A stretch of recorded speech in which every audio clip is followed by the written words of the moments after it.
bom, o Senhor Altíssimo. Por que Altíssimo? Porque Ele é mais elevado do que qualquer outra coisa. Ele está acima da ordem da criação. Ele excede totalmente a sua criação. Como Criador, Deus é totalmente distinto de cada ser criado. E presta atenção, a distinção de Deus do restante da criação não é meramente quantitativa.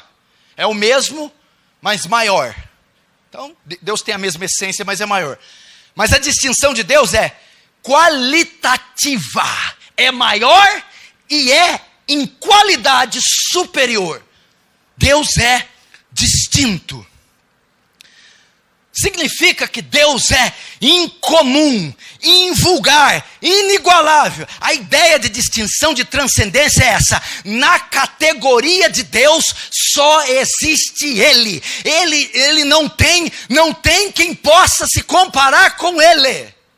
Deus é distinto, meu irmão.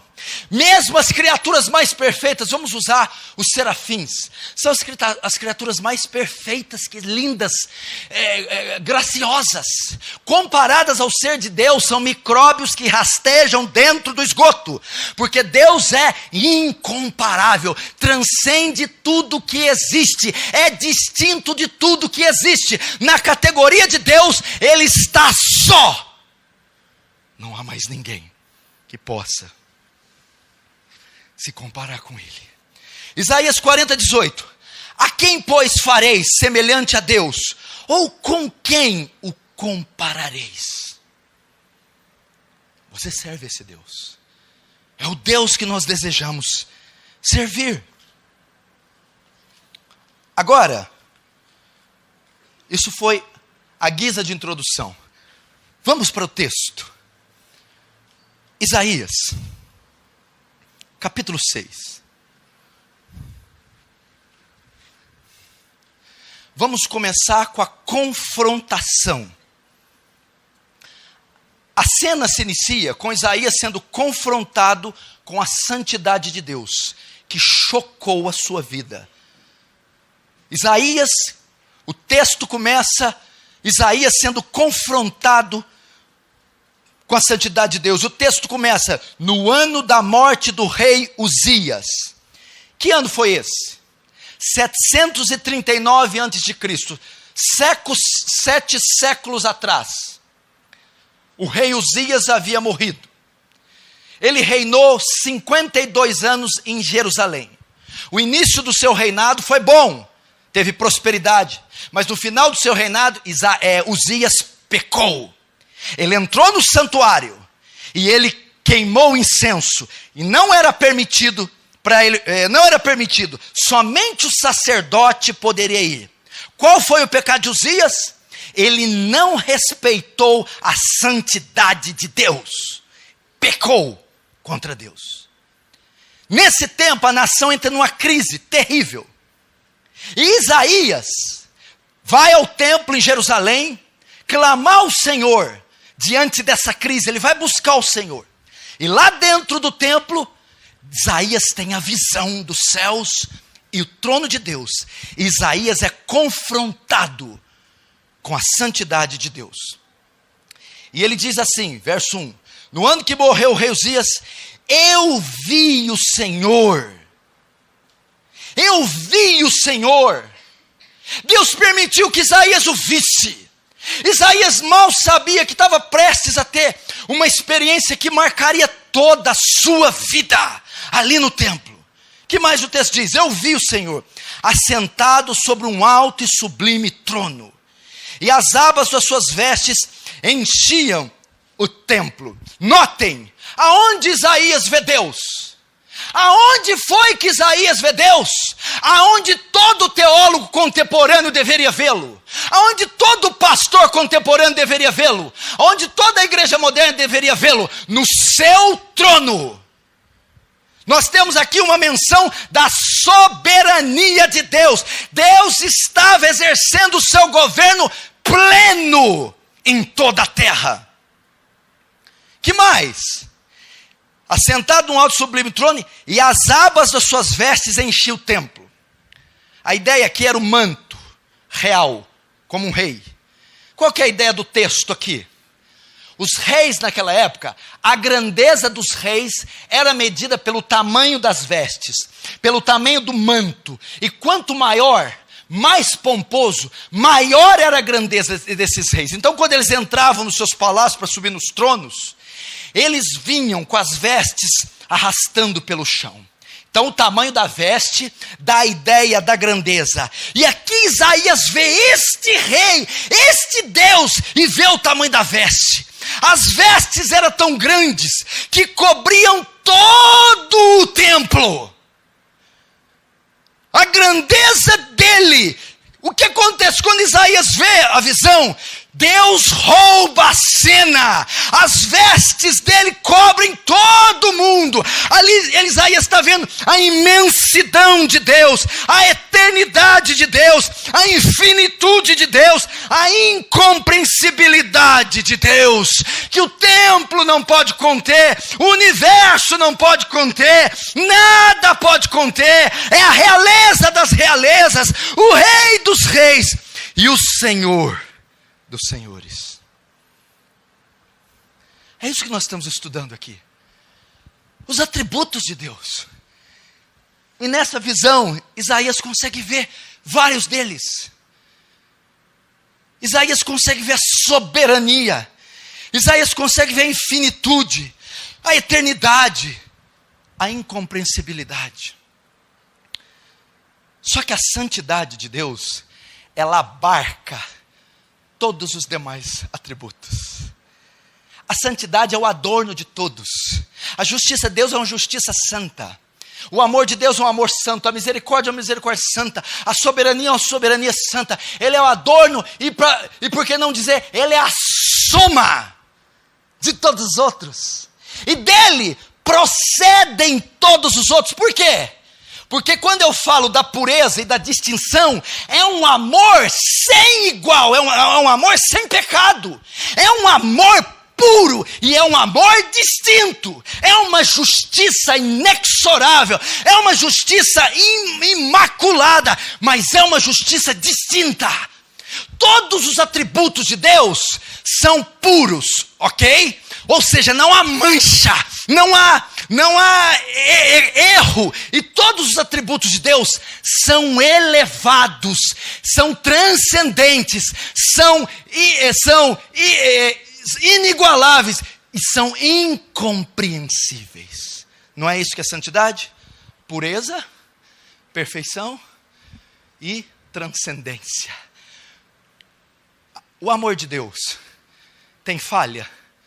Não. O amor de Deus, você compreende? Também não. Por quê? Ele é santo. A justiça de Deus tem dolo? Não. A justiça de Deus, você compreende? Não. Ela é santa. Ela é santa. Ou seja, todos os atributos de Deus são puros, sem falha, e são incompreensíveis, dada o tamanho da elevação.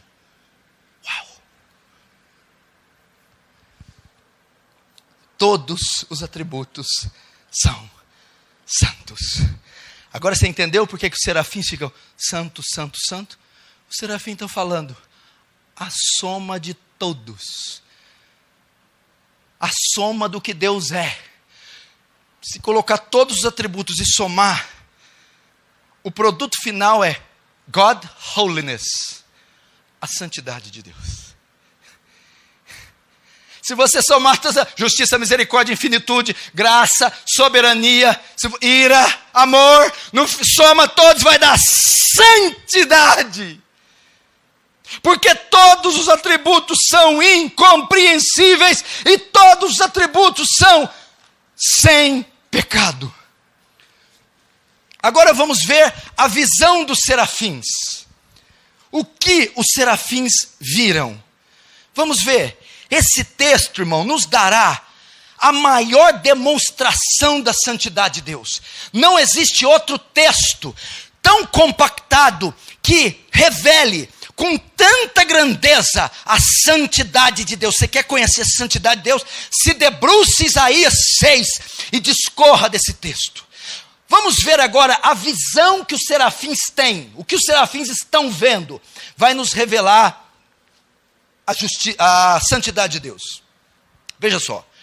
Os serafins são as criaturas mais majestosas que existem. Talvez são as criaturas mais perfeitas que existem. Por quê?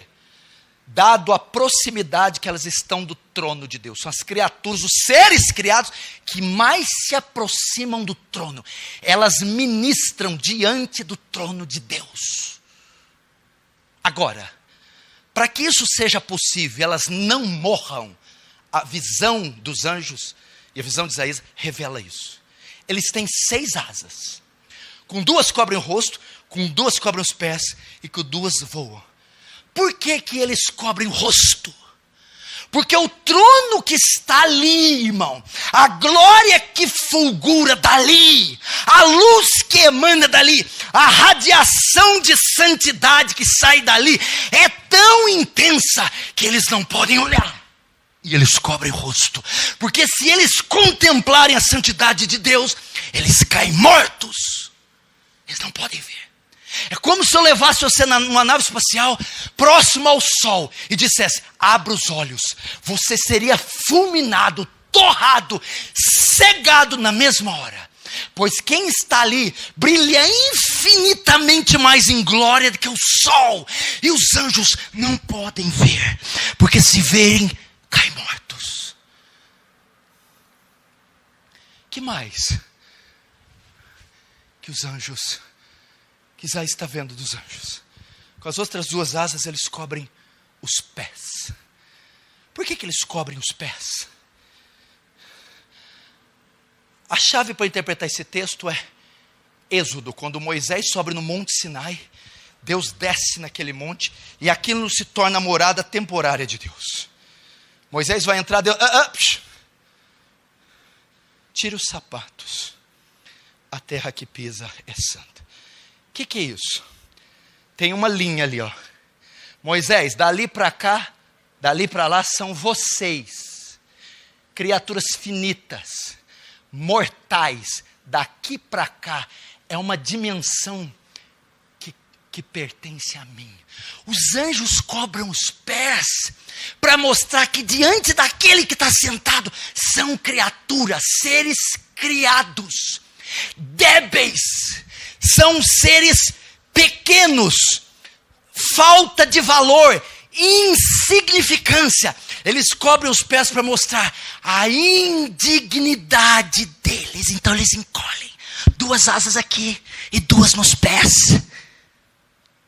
Diante da santidade de Deus, não há quem consiga estar digno. Não há dignidade nenhuma. Você é reduzido à vergonha e ao opróbrio. E aqueles anjos estão completamente com vergonha.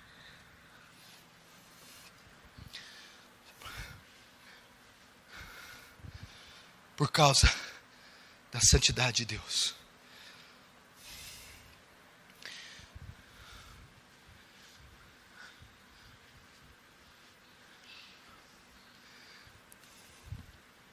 Os serafins estão diante da soma de tudo que Deus é.